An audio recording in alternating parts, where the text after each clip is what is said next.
Hi everyone, welcome to On the Other Hand. I'm Ariane Zurcher, and today I'm going to be demonstrating how to wrap a wooden bead. They're 20 millimeter wooden beads, and I'll leave the link for those down in the description section. I'll also show how to wrap them in a couple of different ways and with a few different threads. So I hope you'll join me. The edited version of this video is for all of my YouTube followers.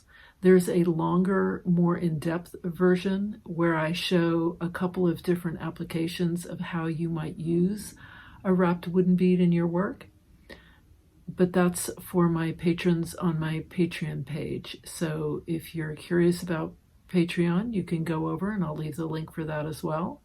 So let's get started. Don't forget to hit that like button, subscribe, click on the bell for email notifications, and let's get started on wrapping those wooden beads. All right, so I'm going to show you how to wrap these wooden beads.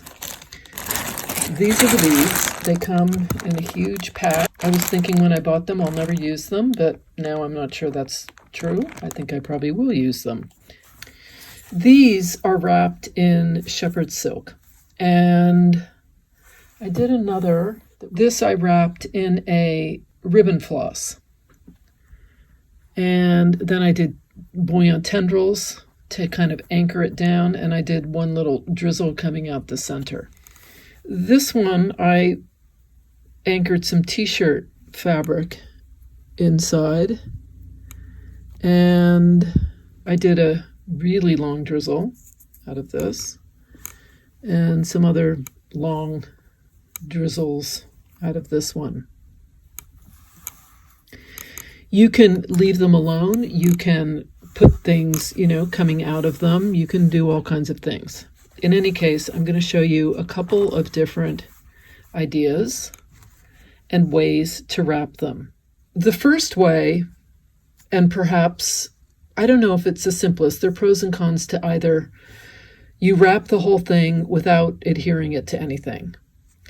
The pros are it's really easy to do. You've got this bead, you just wrap it. It's not adhered to anything. It's mobile. You can then adhere it to something after the fact. You can just wrap a whole bunch of them, stick them in a baggie, and when you have a project that requires one, you can pull one out and attach it. Those are the pros.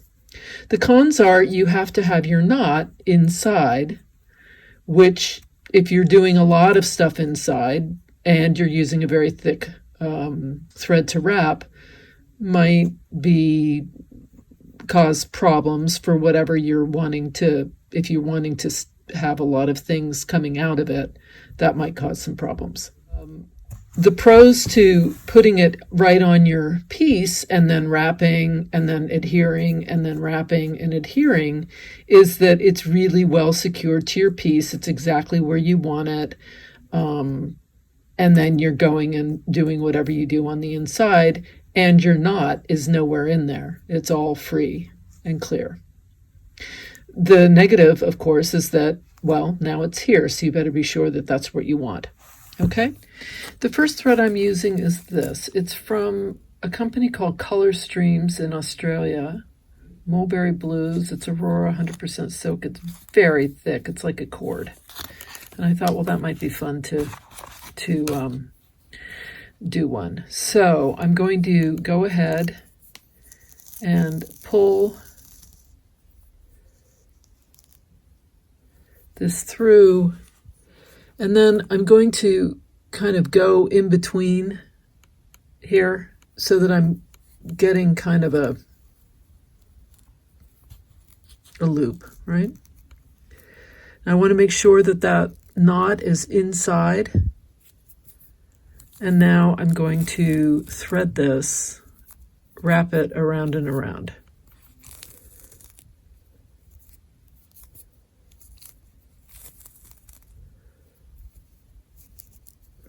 As I wrap, I'm going to kind of scoot these over. One thing that's happening is because it's a silk fiber, it's shredding a little as I go through because of the grain of the wood. The inside of this bead is not sanded, it's a bit rough. So it's kind of shredding the silk as it goes.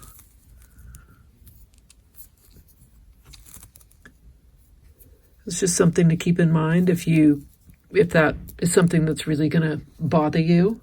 So I'm just holding with my right index finger the stitches down close together. And I'm also, as I go, kind of tweaking this all together so that they are pretty tight against each other. I don't want to see the wood of the bead as I go. I'm going to keep doing this, wrapping around and around, making sure that I don't have a lot of gaps. The other thing that you need to be aware of is you don't necessarily want to run out of thread. If you're wrapping something in position, it won't matter, because then you would just knot in your fabric, take a knot, and then bring up a new thread. But here, since I'm wrapping it all in one piece and I'm not adhering it to anything, I don't really want to have to end and then bring in a new thread to knot. So there it is. I'm going to bring this down one more time. I'm going to bring my needle up through here, and I'm going to grab some of these threads inside and pull it through. So you can see the inside here. There's my knot, but I think there's still plenty of room to do other things. Now this, I can thread a needle and anchor it into whatever I'm going to put that on. For now, I'm just going to leave it alone. And we're going to go to our next one. I'm going to use a 3-weight. I don't know who this is. I think it might be Steph Francis, but I actually am not sure, and there's no label. So I'm just going to wing it, and I'm going to adhere this to the fabric first. All right, so just so you get a kind of a view of what this thing is. This is sort of a piece that I've been playing with. I've just been kind of using it to demonstrate stuff. I think I'm going to put my bead over here. I have the knot at the end. I'm bringing it right through the fabric. Do you see? I'm going to pierce the fabric, and I'm going to come right up,